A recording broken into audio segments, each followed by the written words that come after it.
Hi everyone, today I am presenting It's About Time, Analog Clock Reading in the Wild by Tarek Yang, Weili Xie, and Andrew Zisserman. This paper is about time. Specifically, we want to be able to tell the time from analog clocks in unconstrained scenes, such as the ones shown below. The main challenge here is that there is currently no labeled data, making training difficult.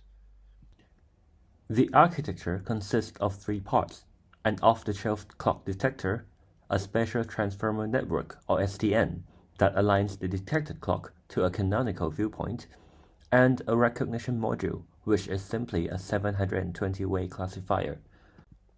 To circumvent the lack of training data, we first train the model using a synthetic generator, which we call SynClock. The generator can produce clocks with large variations in design and viewing angles. We later show that training solely on synthetic dataset works reasonably well towards real clocks, but the domain gap between simulation and real images still exists. To close this gap, we propose to train the model on unlabeled time-lapse videos, such as the ones shown below.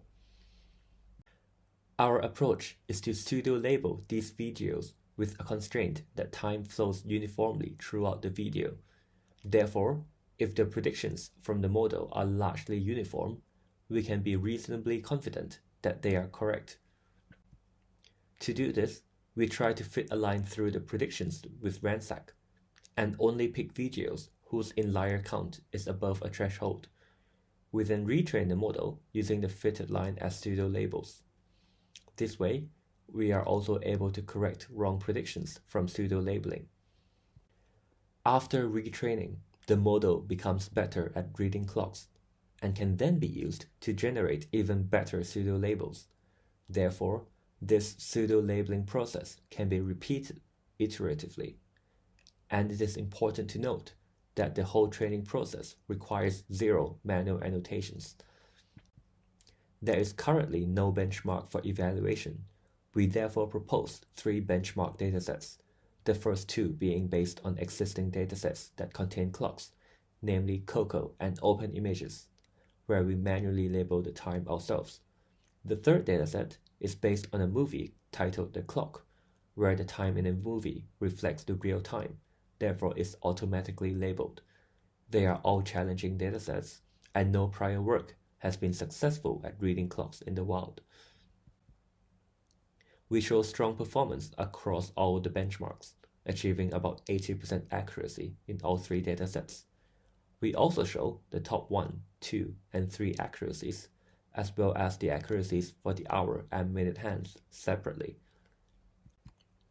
In the ablation studies, we demonstrate that each component of our model contributes to the success, especially strong augmentations on the synthetic generator, using special transformer networks in the architecture, and pseudo-labeling on time-lapse videos. Here we show the qualitative results of our model. Our model is able to overcome most challenges in reading clocks in the wild, including variations in design, low resolution, different viewing angles, and specular effects such as reflections, as shown in these examples.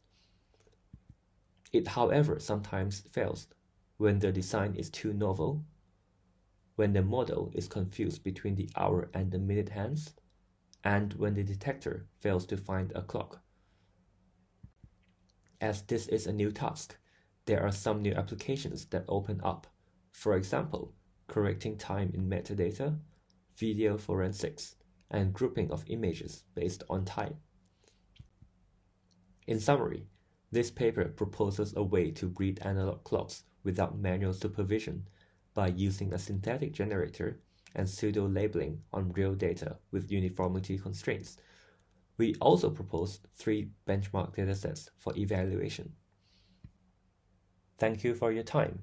I hope you have a good time at CVPR.